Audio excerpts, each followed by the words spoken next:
Assalamualaikum warahmatullahi wabarakatuh. Para pemirsa Nahnu TV yang dimuliakan Allah, hari-hari ini kita telah memasuki pada bulan Syawal, ditandai dengan masuknya kita pada Hari Raya Idul Fitri. Sebagaimana orang sering mengatakan bahwa Idul Fitri itu diartikan sebagai kembali kepada fitrah. Tetapi ada juga yang mengatakan Idul Fitri itu ya hari raya fitrah, bukan kembali kepada fitrah. Tetapi apapun yang dikatakan orang, yang jelas pada hari raya Idul Fitri itu suatu pertanda bahwa kita sudah selesai melaksanakan kewajiban puasa Ramadan selama 1 bulan. Yang terpenting, harapan utama kita setelah selesai puasa Ramadan, tentu kita mendapatkan predikat sebagai muttaqin, sebagai orang yang bertakwa.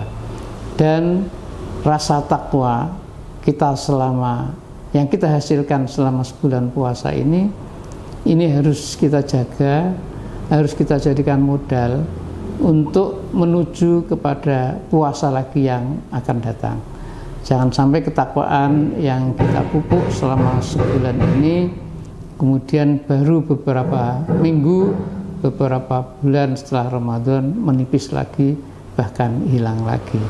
Kalau itu yang terjadi, berarti kita tidak bisa menghimpun dan menghasilkan rasa takwa ini dengan baik, karena berarti kita masih mudah digoda oleh berbagai hal yang mestinya harus kita hindari.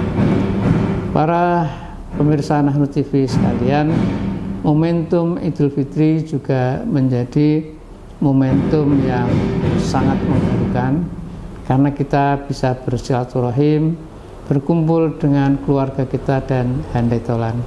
Tetapi satu hal jangan dilupakan, bahwa momentum Idul Fitri juga harus dijadikan sebagai sarana birrul walidain. Kita bertemu kepada ayah ibu kita, kepada orang tua kita yang masih hidup. Tentu kita sangat senang karena dapat mencium tangannya untuk memohon maaf dan minta doa restu.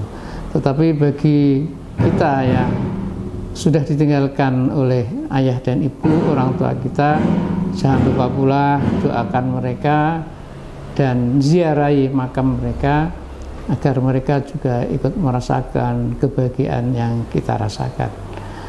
Pemirsa Nahnu TV rahimakumullah, ada satu hal yang mungkin perlu kita renungkan, bahwa nilai-nilai Ramadan yang demikian agung ini harus kita upayakan bisa berdampak, baik dampak untuk meningkatkan kesalehan kita pribadi maupun dampak untuk meningkatkan kesalehan sosial. Banyak orang mengatakan puasa yang kita laksanakan selama sebulan, bahkan dilaksanakan oleh seluruh umat Islam, bukan hanya di DIY, di Indonesia, tapi seluruh dunia.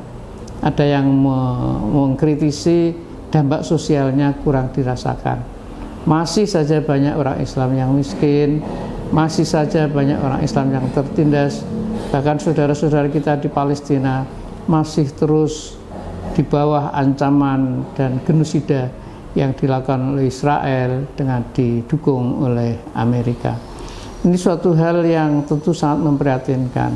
Sepertinya kita ditantang, lalu apa makna puasa selama 1 bulan itu? Kok tidak bisa menghasilkan dampak untuk menolong saudara-saudara yang tertindas? Inilah yang perlu kita renungkan. Kita sangat prihatin dengan kondisi saudara-saudara kita ya, di berbagai tempat, terutama di Palestina, kemudian di Burma ya, masyarakat Muslim Rohingya juga masih menghadapi ancaman pembersihan etnis. Juga akhir-akhir ini ada kejadian Islamofobia di India dan sebagainya. Sehingga sekali lagi kita perlu melakukan introspeksi, evaluasi terhadap puasa yang kita lakukan. Nah, sekali lagi pada momentum Lebaran ini kita di samping untuk evaluasi, kita gunakan untuk bersilaturahim, bahkan kalau perlu melakukan relaksasi bersama keluarga, santai-santai sejenak, apakah ke tempat rekreasi atau berkumpul bersenang-senang, saya kira tidak ada salahnya. Lebih-lebih ketika kita telah selesai menjalankan kewajiban Ramadan selama sebulan ini, ya kita bisa mengacu juga pada firman Allah, qul bifadlillahi wa birahmatihi fabidzalika falyafrahu. Katakan wahai Muhammad, karena anugerah Allah dan oleh karena rahmat Allah yang telah diberikan kepada umatnya, maka mereka juga berhak bergembira. Karena itu tidak ada salahnya di momentum Idul Fitri ini kita juga bergembira ria bersama keluarga dalam rangka mengakrabkan hubungan kita semua dan untuk menjalin hal-hal yang positif di masa-masa yang akan datang. Saya kira ini pesan relaksasi kami dari PWNU. Salam hangat dan salam Idul Fitri. Mudah-mudahan segala amal ibadah kita selama Ramadan diterima oleh Allah Subhanahu wa taala. Akhirul kalam, wallahul muwaffiq ila aqwamit thoriq. Wassalamualaikum warahmatullahi wabarakatuh.